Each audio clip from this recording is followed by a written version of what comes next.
famille ça c'est important dinañu avancer wax ci rapport 2025 yu Amnesty International yi fii ci Sénégal on me dit que conseil des ministres amul tey itam. dañ ko renvoyer la ñuy seetaan. lu waral loolu. mais pourquoi on renvoie le conseil des ministres aussi? Est-ce que ça se fait? C'est le grand oral. C'est normal ça? C'est le grand oral. Macky Sall mooy def ko grand oral nag tey. man day ci histoire même si oui, le président était absent. Le premier ministre, oui mais le président est là je l'ai vu hier. oui man kañ dama ne même su fekkee sax nekku fi mais le pourquoi que si mandat bi 2 fois. xëy na dinañu jox raison. C'est la deuxième fois xëy na dinañu jox raison. Oui, mais est-ce que c'est normal, je veux dire? Est-ce que dans un pays normal, on renvoie le conseil des ministres bi nga xamante ni mooy permettre au président ñu évaluer le travail du gouvernement joxe yeneen perspective. Ta question porte sur un pays normal. Est-ce que dans un pays normal? Ah. Alors, avancer sur le droit de manifester, violence, décès ak impunité, toujours de mise et grave menace sur la liberté d'expression Momo. Par rapport ak rapport Amnesty International yi plusieurs organes de presse wax nañu ni dañu leen suspendre et priver de convention et du fonds d'aide de journalistes yeeg militants yeeg citoyens yi ñu ngi leen di topp à l'initiative de particuliers. Tu as vu certainement le rapport 2025 d'Amnesty International? Bon oui, non mais écoute bu rapport bi waxoon leneen dina ma jaaxal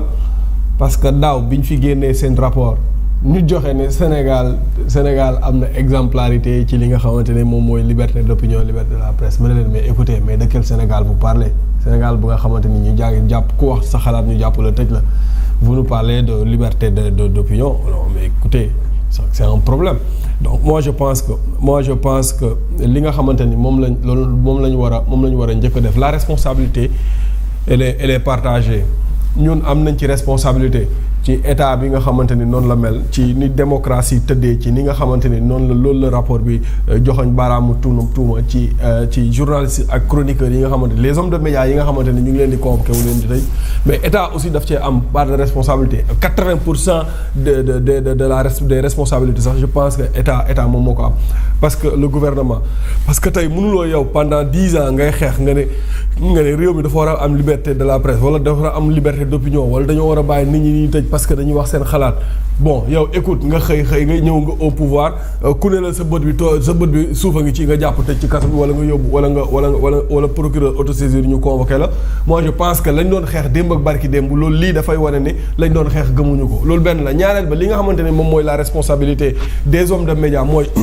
pour man dañoo war a dépénaliser li nga xamante ne moom mooy le délit d'opinion parce que ñi nga xamante ne ñoom ñooy wax en démocratie ñoom dañuy wax seen xalaat dañuy wax li nga xamante ni moom moo nekk seen dañuy def ay commentaires maintenant ñi nga xamante ne ñooy def commentaire wala ñuy wax ci li nga xamante ne moom mooy ci penc mi dañu war a xam ne aussi ta liberté s'arrête là où s'arrête celle des autres maintenant yow am na yenn kaddu yu nga xamante ni wala am na ay yenn worma wala ay yenn teggiin yu nga xamante ni war nga ànd ak moom ci penc mi parce que wax aussi mun nga wax li nga xamante ni moom nga naqari wala nga def un constat sans pour autant nga dem ci ay injures wala li ni mel loolu nag pour man il va falloir à un moment donné et ça je l'avais dit ñu convoquer tous les hommes de médias ñi nga xamante ni ñu ngi wax les journalistes et les chroniqueurs ñu xool comment les former et cette initiative pour man gouvernement bi moom moo ko war a jël du xool Ahmed bëgg na Sonko wala bëggul Sonko du xool Mamadou Fofana bëgg na Sonko wala bëggul Sonko il faut convoquer à un moment donné tous les hommes de médias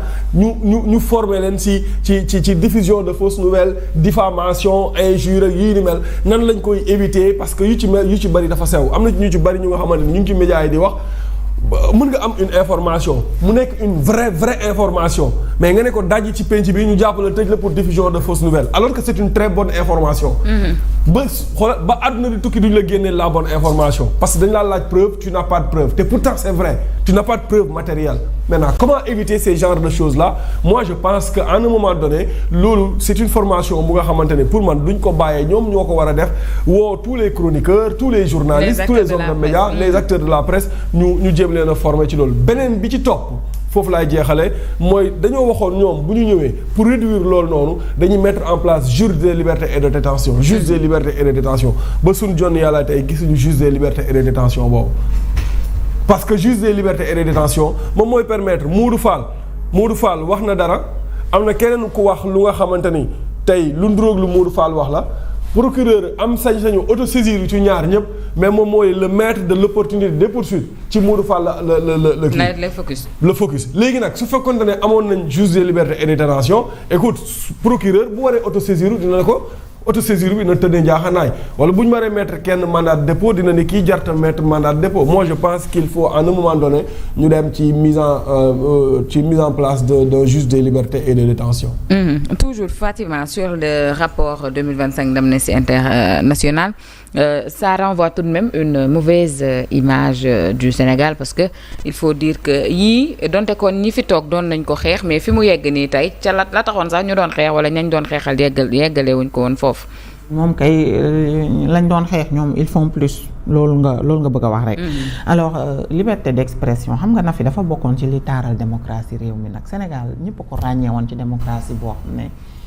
macha allah dafa jéggi woon dayoo mu nekkoon loo xam ne jëw bu positif la woon si monde bi si adduna bi yëpp dañ ko doon wax terewul. am na si ñenn ñoo xam ne ñu ngi leen doon tëj ndax ay délit d'opinion lu si mel ne ay diffusion de fausses nouvelles offense au chef de l'État ak yi ni mel mais nag fi mu toll nii ñoom bi ñu ñëwee ñoo ci yokk beneenug délit bu ñuy wax offense à une personne qui partage une partie wala les prérogatives du chef de l'État ñoom ñoo ko ci yokku et loolu délit boobu ñu ci yokku rek na fi mën naa yàq li nga xamante ne moom mooy taxawaay bi Sénégal amoon ci la liberté d'expression moom mu ngi koy wax sànq ku toog ci télé wax sa xalaat ñu jàpp kii si sama wet nii ngóor si lu tax ñu takkal ko bracelet du pour toog dafa toog wax xalaatam analyser une situation délit d'opinion te ñoom ñu doon wax naan article 80 sax dañu ko war a jëlee ci li nga xamante ne moom mooy sunu constitution parce que dafay c'est une hérésie loolu la ñu waxoon n'est-ce pas waa tey nag ñoom ñoo ñu doon ñu wax loolu tey bu ñu ñëwee jël article 80 boobu ba noppi nag yokkaat te ñoom dafa mel ni sax on a tendance à ce que article bi dañ ko yokk parce que man délit bi ma wax léegi man mosuma ko dégg c'est avec ce régime laa dégg ay offense à une personne na mënoon nañu wax offense au premier ministre rek mu gën a simple parce que tey képp kuñ fi jàpp ci loolu noonu bu ñu suñu àggee ci tribunal ba dañ lay bàyyi nga ñi tëjaguñ ci kenn donc délit ay caaxaan la bu ñu ci taf yëngal et loolu nag mooy li nga xamante ne moom mooy gën a ñaawal li nga xamante ne moom mooy liberté d'opinion fii nga xamante ne mooy ci Sénégal terewul yaakaaroon naa ne rapport Amnesty International bi ak yeneen rapport sax yuy wax ci ay liberté d'expression ay liberté de presse ak yi ni mel suñuy génn 2025 2026 dañu wax leneen lu bokkul ak lii ñu wax mais malheureusement dafay wane ne ci wàllu woowu moom xaw ma ban côté la rupture am ak ban côté la ñu andi ay coppite mais côté bii moom coppite yi ñu ci andi moom c'est très très très très très négatif yu bon lañ ci indi parce que tax nañu ba tey jii booy génn di dem journaliste nga chroniqueur nga doonal nit kuy wax rek say mbokk yépp dañu lay avertir ñépp tout le monde te dit fais attention defal ndànk soo demee xamal li ngay wax réew nag bu ñu demee